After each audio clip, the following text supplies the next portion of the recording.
If I could turn back time, I would never have moved into a nursing home. It seemed like the best decision at the time. The promise of care, safety, and comfort. But now, all I can feel is regret.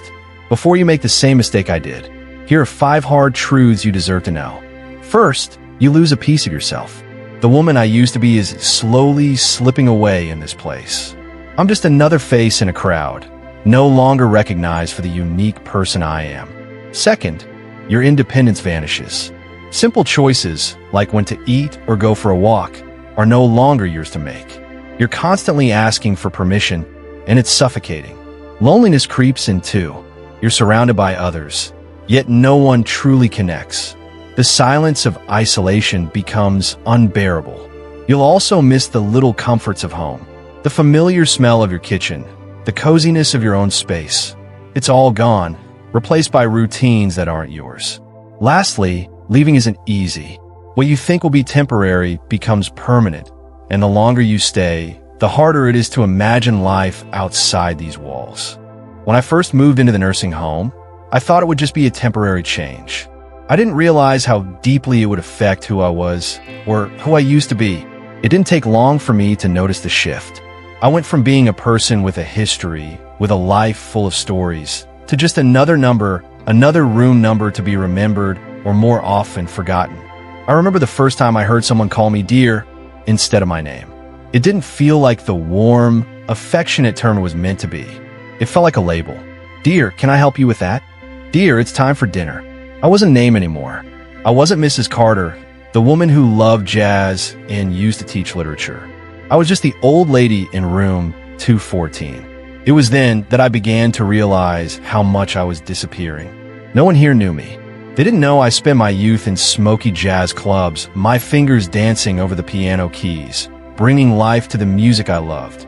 They didn't know I had spent decades teaching English to high school students, helping them discover the beauty in words, opening their eyes to new worlds. Now, those memories felt like someone else's.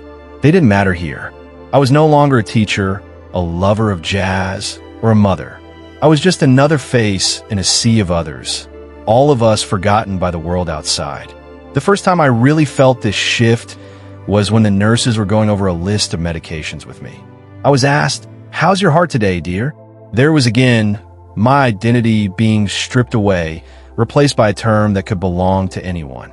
The woman who had taught young minds for years, who had written her own books, was suddenly just another elderly woman in need of care. It was hard not to feel invisible. No one ever asked about my past or showed interest in the things that had once defined me. I wasn't greeted with a "How's your jazz collection coming along?" or any new book recommendations. I became a forgotten piece of the puzzle, as if my story, my passions, were irrelevant.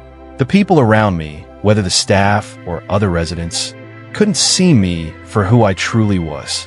And the more time I spent in that room, the more I realized I was fading. I stopped telling stories, stopped sharing my memories because no one seemed to listen. I wasn't a teacher anymore. I wasn't someone who could talk about her youth with pride. I became that old lady in 214. I never imagined that moving into a nursing home would lead to losing so much of who I was. But here I am, slowly disappearing. The name on my door is the only reminder left of my existence. And I wonder, how long before even that fades away? When did you first feel like you were fading away in the nursing home? I know for me, it happened the moment I realized that no one here really knew me for who I truly was. When my children first brought up the idea of moving into the nursing home, they said it was for my safety. "It's safer for you here, Mom," they reassured me. The doctors had suggested it, and it seemed like a logical step. The decision wasn't just theirs. It was presented as the best thing for me, the safest thing. But as I walked through those heavy doors and settled into my new room, I couldn't shake the feeling that something vital had been taken from me.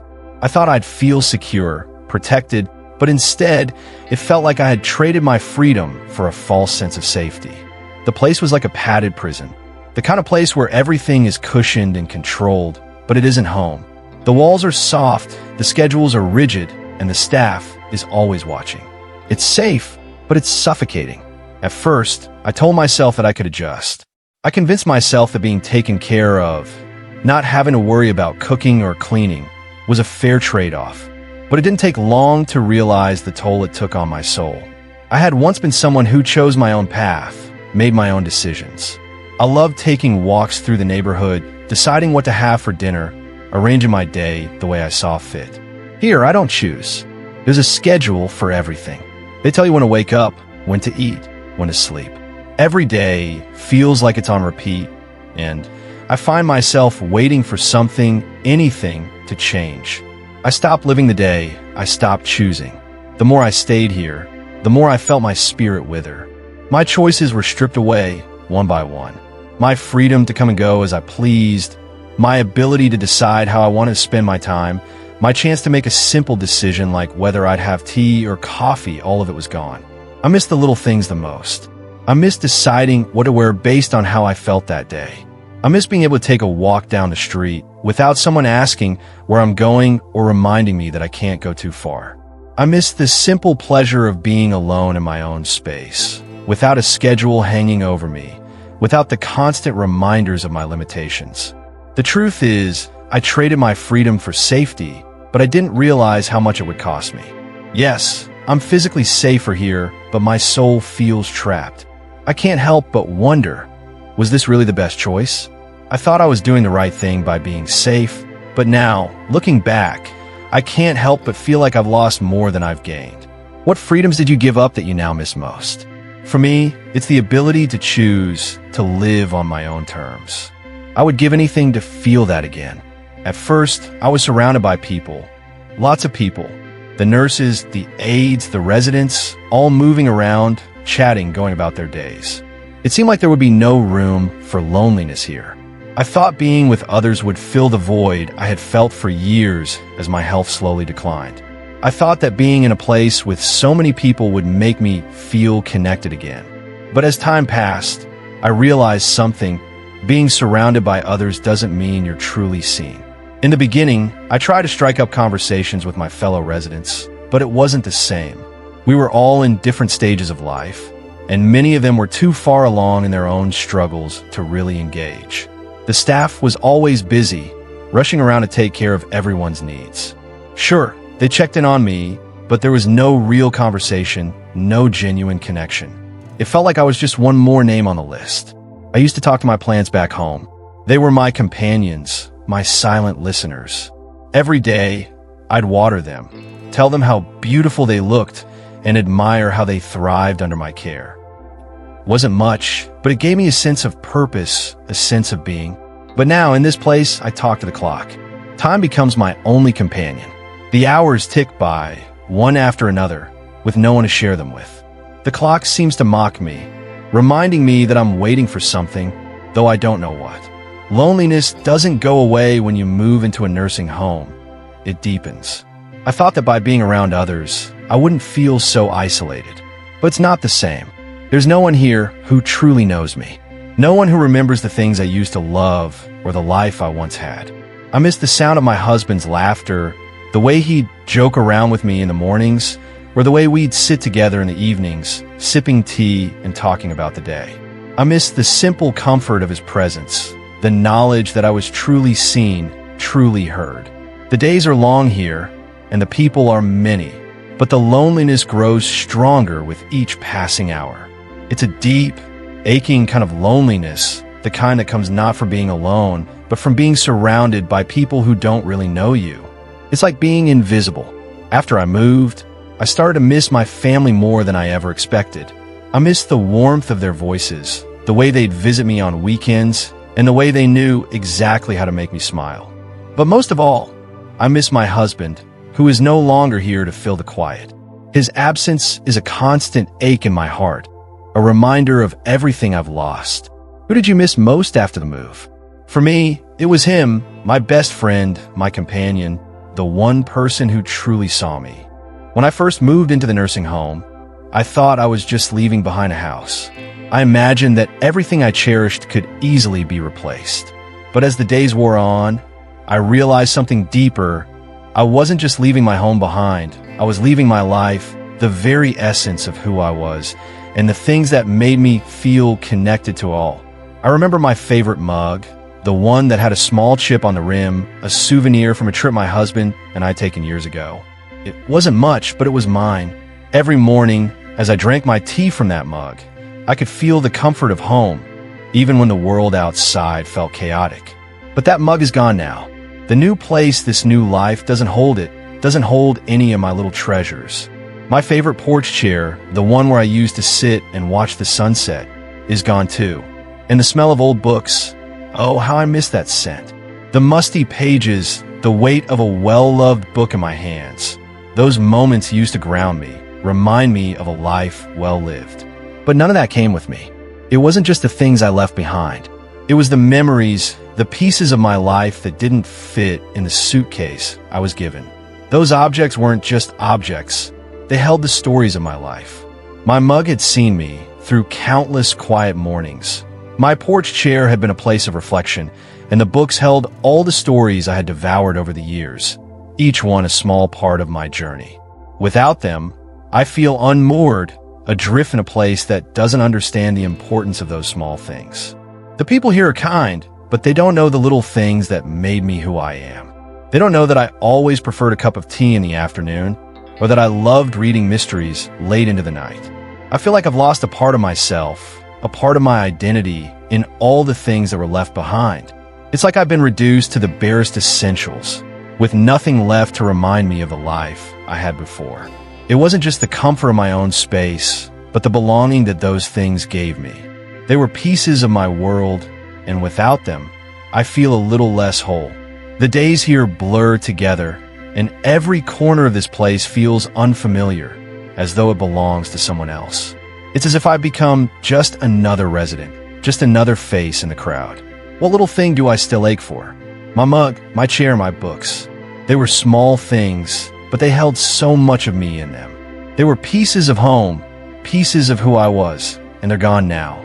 Every day I walk through this place, I feel the emptiness of what I've lost. When I first moved into the nursing home, it was supposed to be temporary. Just for a few months, they said. A short stay, a place to rest and recover after an illness. Everyone thought I'd be back home in no time, picking up where I left off. But here I am, years later, still in this place, and I can't help but feel that no one ever really planned for me to stay. But no one planned for me to leave, either. At first, I convinced myself it was just a small detour. I believed I'd be back in my own space before long, tending my garden, sitting in my favorite chair with a cup of tea, and doing all the things I used to do. The thought of staying here, in a room that didn't feel like mine, seemed absurd. But then the days turned into weeks, the weeks into months, and somehow, a year had passed. I told myself, next month I'll go home. But next month came and went without a plan for my return. It wasn't just the passage of time that made it hard to leave. It was the subtle way this place seeped into my life. At first, there was resistance. I wanted my independence back, the freedom to decide what to do each day. But over time, the routine here started to take hold. Meals were served at set times. There were activities to keep me busy, and people who, while they didn't really know me, were always around. It wasn't the life I imagined for myself, but it was predictable, and there was comfort in that predictability. But the longer I stayed, the more it felt like the door to my old life was closing. The staff here, though kind, didn't know me the way my family did. They didn't know the little things I loved, the quirks that made me who I was. I became just another resident, another name on a list. At first, I fought it, thinking about how I could leave and go back to my own world. But after a while, I found myself wondering if leaving was even possible.